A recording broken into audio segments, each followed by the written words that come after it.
नमस्कार दोस्तों इस वीडियो में मैं रजनीश की कुछ बातें करूंगा। एक्चुअली रजनीश ने जो बोला है इंग्लिश में, एक्चुअली ये सब बोले हैं वो, तो उन्हीं बातों को मैं बताने वाला हूं और ये बातें मुझे काफ़ी पसंद आई और इसलिए इन बातों को मैं यहाँ पर बताना चाहता हूँ। ऑफकोर्स हिंदी में भी बताऊँगा। तो मैंने अपने मन से उसका टाइटल रखा हूँ great beautiful words by Osho Rajneesh. Actually दोस्तों यहाँ पर उन्होंने जो कुछ भी बोला है उसका पर्पस यही है कि डोंट फॉलो एनीवन। मतलब एक तरह से समझिए कि सबको सुनो, बोलते हैं ना हिंदी में, सबको सुनो, उस पर विचार करो, अच्छा लगता है एक्सेप्ट करो, नहीं लगता है रिजेक्ट करो। तो यही इनका पर्पस है। उनको किसी उनका चेला चपाटी या जो कोई भी उनको एक बोल दिया कि आचार्य रजनीश जी आप उल्टे सीधे बात करते रहते हो, कभी बोलते हो दारू पिए, कभी बोलते हो मत पियो, कभी आप बोल देते हो सेक्स करो, कभी बोल देते हो मत करो, कामनी कांचन से दूर रहो। तो यार आप क्या बोलना चाहते हो समझ में नहीं आता है, उल्टे सीधे आप बकते रहते हो, आप कैसे इंसान हो यार। ऐसे ही कुछ किसी ने बोल दिया है उनको, तो उसका वो जवाब दे रहे हैं। फर्स्ट लाइन ऐसे स्टार्ट होता है कि what the hell I am doing here. एक तरह से वो अपने आप को ही बोल रहे हैं कि मतलब अपने आप को एक तरह से गाली दे रहे हैं। व्हाट द हेल, अपने आप को गाली दे रहे हैं कि यार मैं यहाँ क्या कर रहा हूँ। मैं बोल रहे हैं कि I am persuading you every day that you should not agree with anyone. मैं हर एक दिन तुम लोगों को यही समझा रहा हूँ कि तुम किसी के साथ भी एग्री मत करो। किसी के साथ भी मतलब वो जिस तरह से बात करते हैं वो समझ लो कृष्ण, गौतम बुद्ध, महावीर, जीसस, गुरु नानक, कबीर, सबके बारे में बात किए हैं और खुले दिल से खुले दिमाग से सब कुछ वो बात किए हैं। तो बोल रहे हैं कि जब मैं उनके साथ 100% एग्री नहीं होता हूँ, मतलब ना तो कृष्ण के साथ मैं एग्री होता हूँ, ना गौतम बुद्ध के साथ एग्री होता हूँ, ना जीसस के साथ एग्री होता हूँ, तो तुम मेरे साथ कैसे सोचते हो कि एग्री हो। तुम मेरे साथ भी एग्री मत हो।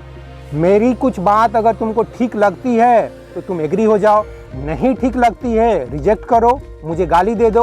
तो ये है उनके बोलने का मतलब। सोचो रजनीश ऐसी बात कर रहे हैं। आगे बोलते हैं कि you should be your self. बहुत बड़ी बात है यार। तुम वही बनो जो तुम खुद हो, जो तुम होना चाहते हो, जो अंदर से, अंदर दिल से, अपनी आत्मा से जो कुछ भी तुम फील करते हो तुम वही बनो। You were agree with Jesus, you were agree with Moses and you have started agree with me। agreeing बोल रहे हैं, you have started agreeing with me।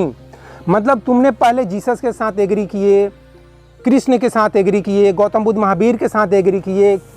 तो इस तरह से तुम लोग यार यहाँ क्या कर क्या रहे हो। मतलब तुम लोग क्या यहाँ पैदा हुए हो सिर्फ एग्री करने के लिए, फॉलो करने के लिए। मतलब कुछ कृष्ण भगवान ने कहा आत्मा अमर है तो बस चुपचाप से सुन लिया और मान लिए कि हाँ ठीक है आत्मा अमर है, बहुत अच्छी बात सुना दिए। यहाँ सिर्फ एग्री करने के लिए पैदा हुए हो। एक तरह से समझ लो अपने को भी गाली दे रहे हैं और जो सामने में उनके सामने 1000 लोग बैठे हुए हैं उन सबको भी गाली दे रहे हैं। तो यार कितनी सिंसियरिटी है रजनीश में। और आगे बोलते हैं वो कि but you remain the same.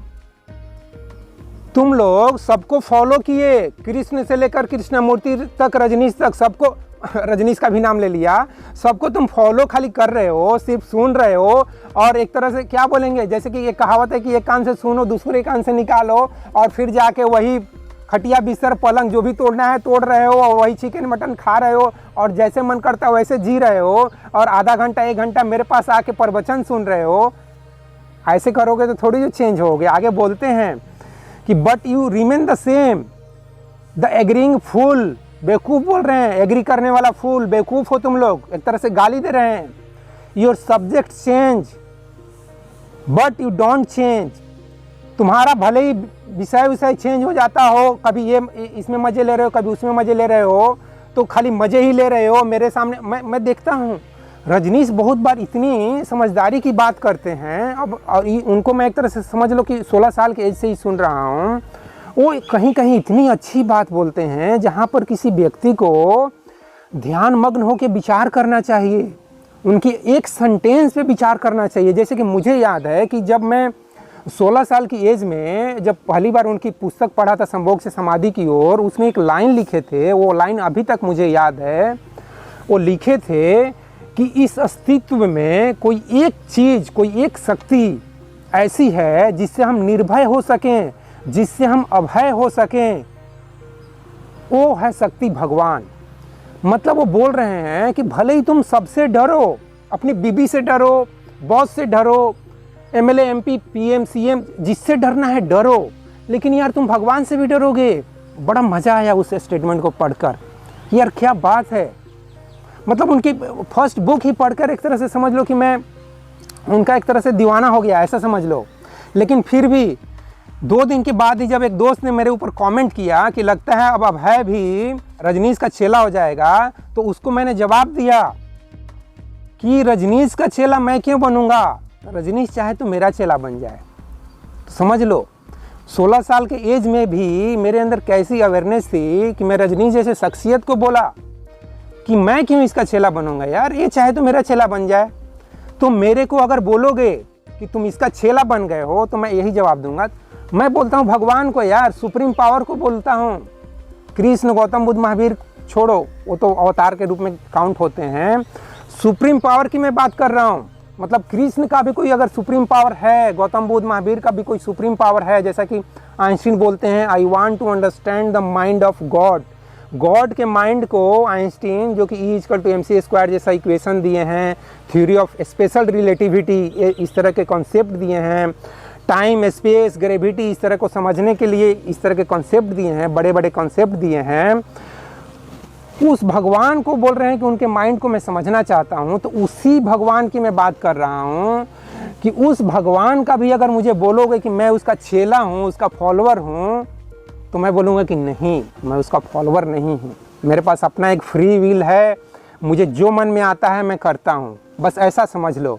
और उसी विल पावर के वजह से मैं 16 साल के एज में भी बोल दिया कि रजनीश चाहे तो मेरा चेला बन जाए, मैं क्यों रजनीश का चेला बनूँगा।